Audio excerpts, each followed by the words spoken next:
실제 이혼하는 사유 중에서 이 섹스를 하지 않아서 이혼을 해야 되겠다는 분들이 굉장히 많은 것도 사실이기도 하고요. 외도를 하는 그 이유와 원인이 되기도 합니다.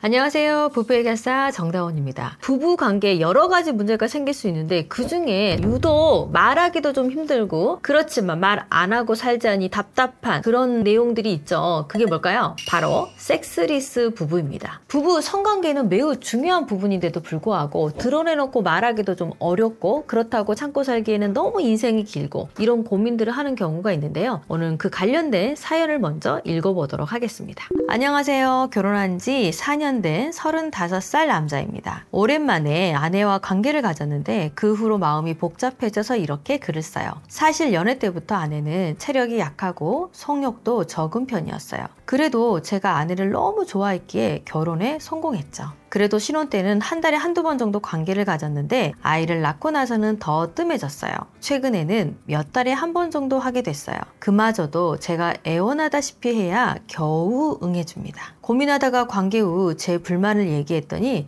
아내가 충격적인 말을 하더라고요. 신혼 때는 경제적 이유로 어쩔 수 없이 응했다는 거예요. 이제는 육아하느라 힘들어서 더는 못하겠다 라고요. 너무 충격적이었습니다. 저는 개인 약속 하나도 없이 4시 퇴근 후 육아를 돕고 아내는 친구들도 다 만납니다. 전업주부가 관계를 저 정도로 생각할 정도로 그렇게 힘든 건가요? 점점 결혼 생활이 후회되고 아내에 대한 감정도 식어가는 것 같아 걱정됩니다. 아내는 제가 성에 집착하는 거래요. 정말 제가 집착하는 걸까요? 어떻게 해결해 나가야 할지 막막합니다. 실제 이런 사연을 가지고 저에게 찾아오는 남편분들이 굉장히 많아요. 아내가 스킨십을 정말 싫어하고 또 나와 관계를 갖지 않는다. 그렇다고 내가 아내를 놔두고 다른 곳에서 해결할 수도 없지 않느냐. 아내하고 관계를 어떻게 해야 될지 너무 고민이다. 이러면서 생각보다 많은 부부들이 섹스리스로 살아가는 경우가 굉장히 많습니다. 이 사연을 보니까 우리 남편분이 정말 힘들겠다 이런 생각이 들어요. 엄청난 걸 요구하는 것도 아니고 어찌 보면 부부 생활에서 너무 당연하다 싶은 것들을 아내에게 요구하고 있는 건데 성에 집착하는 집착남으로 만들어버리는 경우들이 있죠. 이런 경우들이 굉장히 많아서 남편들이 의외로 상처받고 살아가는 사람들이 많습니다. 또 아내들 입장을 좀 들어보면요. 출산 전으로 오는 스트레스 또 결혼하고 나서 자신이 성적인 그런 에너지가 별로 없는 거를 깨달은 경우도 많고 또 성관계 시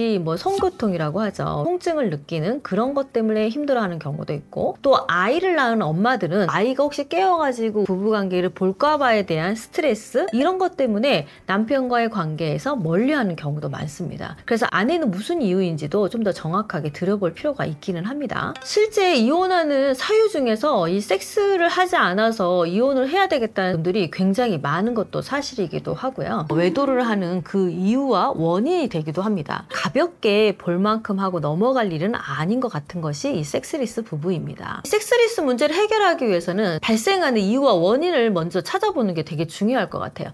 요즘 사회생활을 하면서 스트레스가 굉장히 많잖아요. 스트레스라는 게 꼭 직장을 다녀서의 스트레스가 아니고 부부가 함께 한 공간에서 살아가면서 연애할 때하고 너무 다른 삶을 살게 되죠. 예를 들어 집안일을 해야 된다던가 음식을 만들어서 먹어야 된다던가 아이를 키워야 된다던가 이런 피로감들이 굉장히 높아지면서 오는 스트레스가 크다 보면 당연히 성적인 에너지가 떨어질 수밖에 없습니다. 만약에 맞벌이를 하다 보면은 낮에 일하고 그리고 오후에는 집에 들어오면 집안일 하자 아이들 챙기랴 이러다 보면 저녁에 거의 체력이 방전되죠. 그러다 보니 당연히 사랑을 나누는 것도 어려워질 수가 있죠. 같이 살다 보니 너는 왜 이렇게 잘 못했냐 이런 이야기 나누다가 감정의 골이 깊어지면서 마음이 단절되는 경우들도 굉장히 많죠. 그러니 부부관계로 이어지기가 어려운 경우도 있습니다. 근데 실은 부부는 관심을 받고 싶지만 대놓고 왜 이렇게 나한테 관심이 없어 나에게 관심 가져줘 라고 얘기하는 사람은 별로 없어요. 실질적으로 말을 할 때는 굉장히 비판적 언어들을 사용하다 보니까 상대도 다시 비판하는 언어를 사용하게 되죠. 그래서 악순환에 빠져가지고 서로의 감정이 계속 깊어지는 경우가 많습니다. 이제 앞에 사연의 내용을 보면은 아내는 지금 전업주부로 활동을 하고 계시고 우리 남편분은 사회생활을 하고 있단 말이에요. 남편 입장에서 하루 종일 밖에서 일을 하고 집에 들어와서 내가 육아도 도와주고 있는데 뭐가 그렇게 힘들고 스트레스를 받느냐 이렇게 갈등을 하고 싸우는 경우도 많죠. 거절의 경험이 쌓여있을 때 문제가 생기는 경우가 있습니다. 우리가 연애할 때 이 사람하고 첫눈에 반해서 사랑을 나누고 그 사랑을 나누면 더 깊은 스킨십을 갖고 싶은 게 연인의 관계인 것처럼 부부 관계도 마찬가지예요. 부부 관계에서 먼저 누군가 대시를 할 수 있잖아요. 대시를 하는데 딱 거절을 해. 그 이 한 번의 경험이 굉장히 큰 상처가 돼가지고 오래 누적되는 경우들이 굉장히 많죠. 그리고 이 부분에서 중요한 건 또 뭐냐면 우리가 평범하게 성관계를 하고 싶은 사람이 있고 조금 더 재미있고 즐거움을 찾고자 하는 것들의 코드가 안 맞아서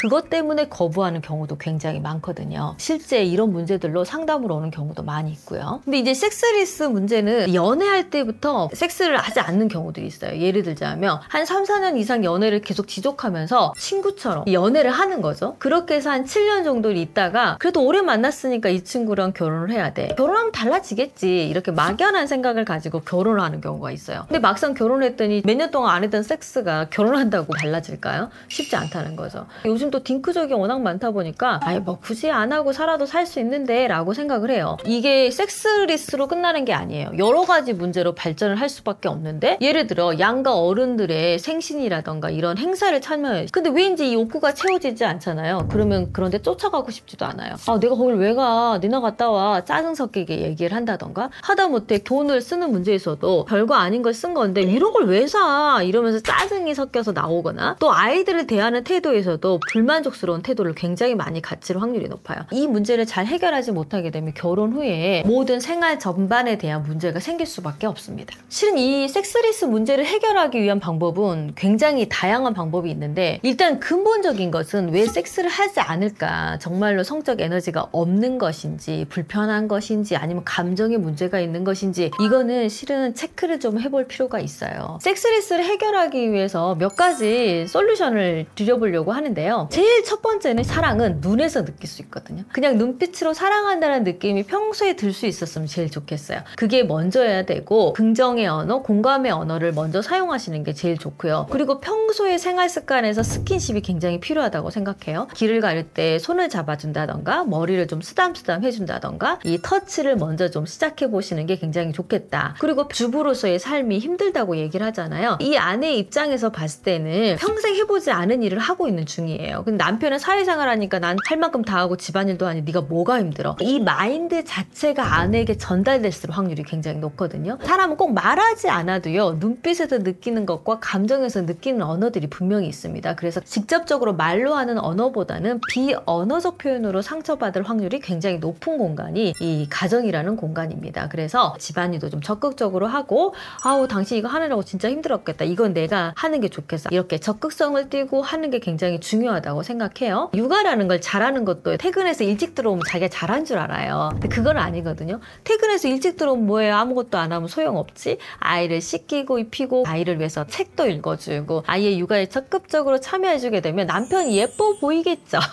남편이 예뻐 보여야 다가올 수 있지 않을까요? 그런 감정을 먼저 시작해주는 게 제일 중요하지 않을까 싶어요. 그리고 또 이제 배우자의 상태도 중요하잖아요. 일주일 내내 하고 싶은 사람이 있고 일주일에 한 번도 안 하고 싶은 사람이 있어요. 근데 이 균형을 부부가 잘 찾지 못하는 문제가 있을 수 있어요. 그래서 서로 이런 거는 대화를 좀 나눠볼 필요가 있는데 그래서 부부관계 하는 날짜를 좀 정해놓으면 좋아요. 정해놓으면 건 좋은데 실은 애들 키우고 있으면 정해놓은 날짜에 하기가 참 어렵죠. 그래서 저는 이렇게 어느 날짜를 탁 픽스하는 것보다는 한 달에 우리가 한 두세 번 정도 최소 그래도 일주일에 한 번 정도씩은 우리가 부부관계를 해야 되지 않겠냐. 그러니 좀 더 원하시는 분들은 칫솔로 표현을 하라고 하거든요. 칫솔 우리 꽂아 넣잖아요. 칫솔을 이렇게 딱 꼽아갖고 앞을 보게 하는 경우도 있지만 옆으로 이렇게 보게 하는 경우도 있잖아요. 소를 마주보게. 그래서 나는 지금 당신을 원한다라는 소를 좀 마주볼 수 있도록. 그럼 아이들은 눈에 띄지 않은 상태에서 우리만 알 수 있는 언어들이 생길 수 있잖아요. 그러면 원하는 사람 항상 칫솔이 이쪽으로 되어 있겠죠? 그랬을 때 이제 반대편 안에도 이 부분에 대해서 응해줄 의무가 있습니다. 부부관계는 의무가 또 존재한다고 저는 생각해요. 배우자가 원하면 내가 정말 싫더라도 내가 싫은 것은 어떠어떠한 부분이고 원하는 것은 어떠어떠한 건지 대화를 나누는 게 먼저라고 봅니다. 그래서 대화를 꼭 나누시길 바래요. 부부관계를 나누는 일은 실은 너무 당연한 것 같아 보이는데 이게 원활하게 잘 작용되는 부부가 생각보다 많지 않습니다. 여러 가지 원인과 문제가 있지만 본질적인 문제를 좀 찾아보시고요. 서로가 사랑을 나누는 것은 부부관계에서 의무이기도 합니다. 그러니 사랑을 요구하기보다는 사랑을 먼저 해줄 수 있는 부부관계가 되셨으면 좋겠고 감정을 먼저 좀 회복하고 나서 성적 스킨십도 좀 더 원활하게 할 수 있는 겪는 힘들을 키워가시면 좋을 것 같습니다. 지금까지 부부해결사 정다원이었습니다.